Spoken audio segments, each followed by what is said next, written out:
Se imagine atrás do gatilho, vendo uma fileira inteira de soldados desabar com uma única rajada devastadora.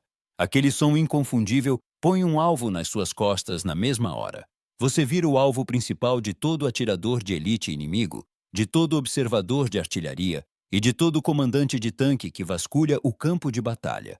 E às vezes, as ordens que você recebe dos seus próprios comandantes são mais assombrosas do que qualquer coisa que o inimigo poderia causar.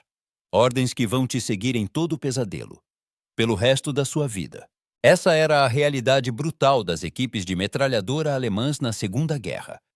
Operavam o que virou a arma automática mais temida da história do combate moderno. No arsenal da Segunda Guerra, nada metia tanto medo no coração dos aliados quanto o som de uma MG-42 abrindo fogo, principalmente quando é você quem recebe a ordem de avançar contra a posição dela. Os soldados americanos zombavam das armas alemãs no dia a dia.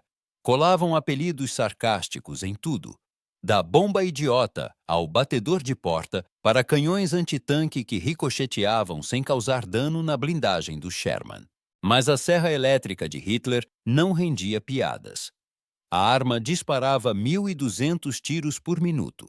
E sim, conseguia de fato partir um homem ao meio com uma rajada contínua. Relatos de campo confirmaram isso. Enquanto a Alemanha reconstruía em segredo suas forças após a Grande Guerra, modernizar o poder de fogo virou crucial. A antiga MG-08, refrigerada a água, pesava 88 libras, quebrava as costas, era totalmente inadequada para a doutrina revolucionária da Blitzkrieg que os estrategistas alemães estavam desenvolvendo. Depois veio a MG-13. Reduziu o peso para 28 libras, mas o seu carregador de 25 tiros esvaziava em menos de 3 segundos. Mal dava para mirar antes de precisar recarregar. Aí chegou a MG-34 em meados dos anos 30. A primeira metralhadora verdadeiramente de uso geral do mundo. Alimentada por fita de munição e com um sistema revolucionário de troca rápida de cano. Foi um salto gigantesco no design de armas automáticas. Mas ela tinha desvantagens sérias. Era caríssima de fabricar. Hipersensível à sujeira do campo de batalha e ao frio extremo.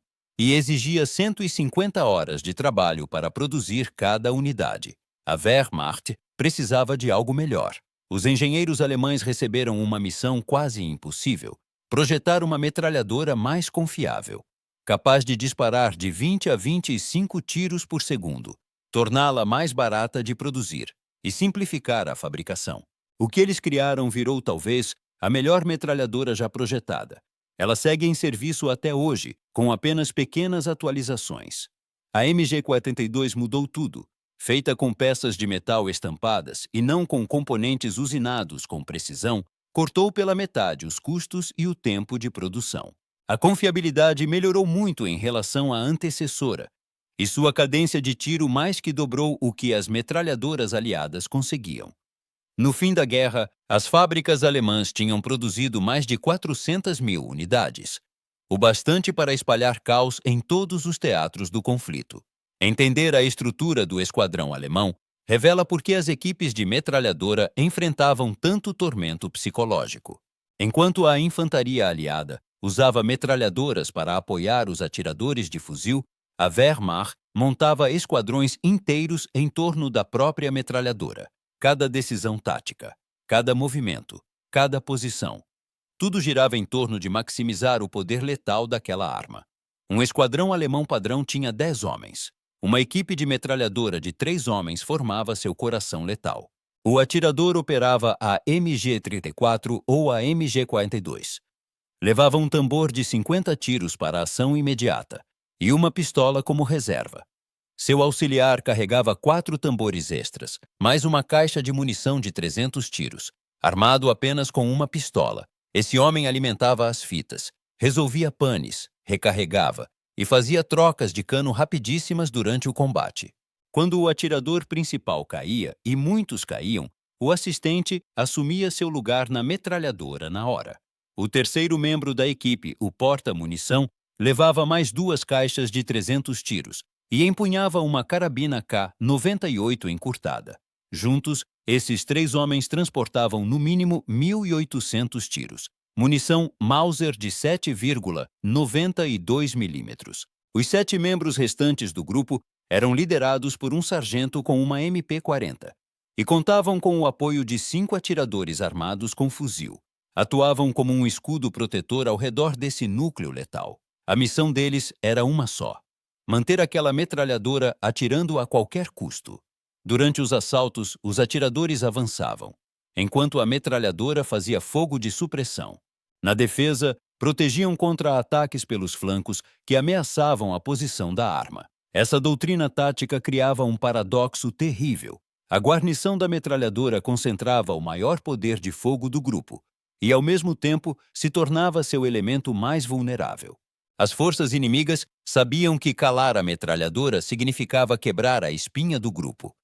As guarnições de metralhadora tornavam-se alvos prioritários para todo tipo de arma inimiga, de atiradores de elite individuais ao tiro direto de tanques.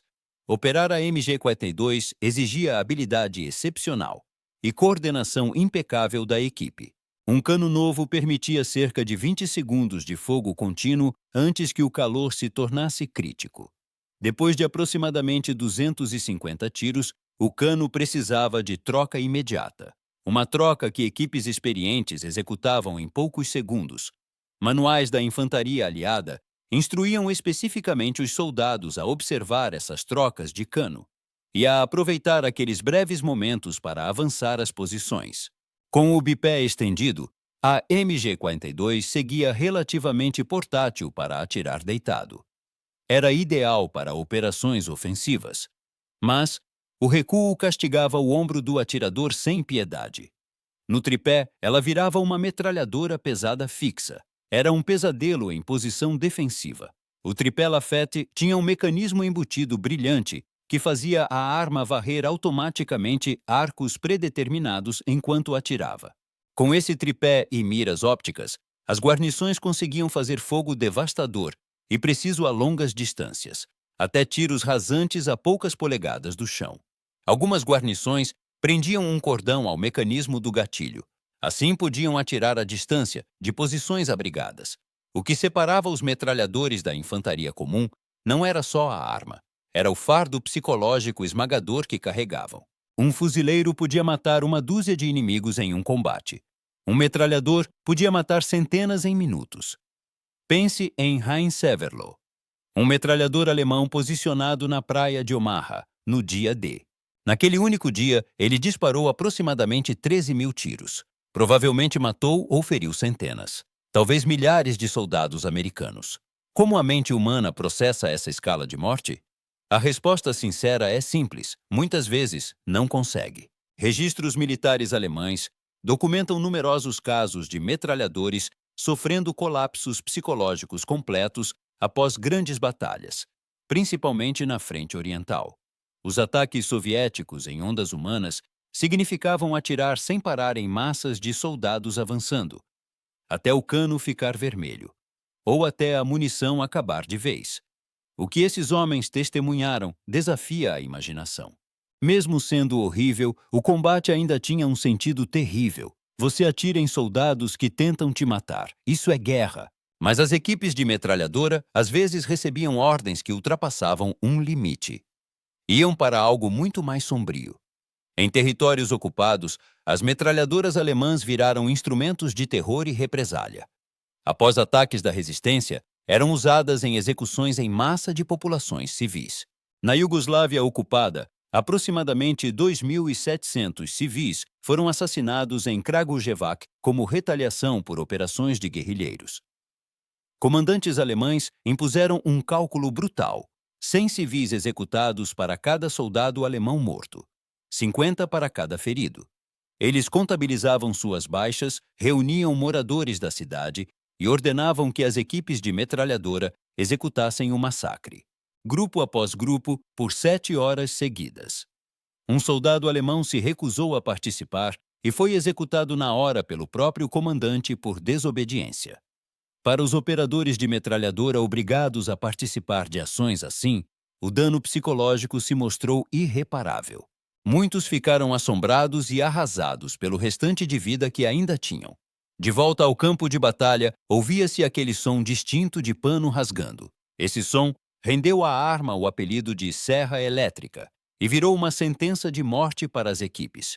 Enquanto aterrorizava a infantaria inimiga, também entregava a posição exata do atirador depois de apenas alguns tiros.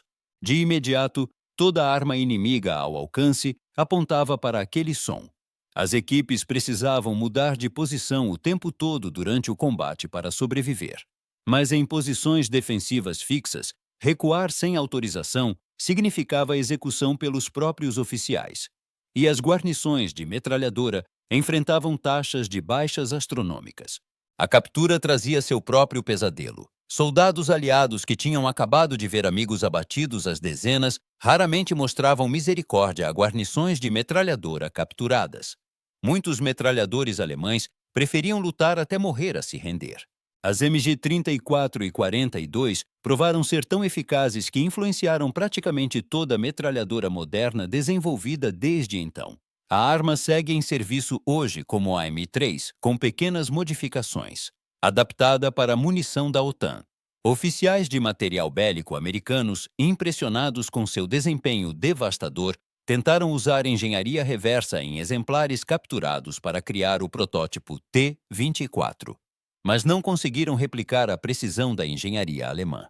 No fim, incorporaram elementos de projeto na metralhadora M60. Ela se tornou icônica na Guerra do Vietnã. Os metralhadores alemães viviam um paradoxo terrível.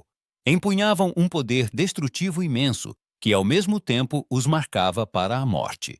Causavam terror, enquanto viviam sob medo constante.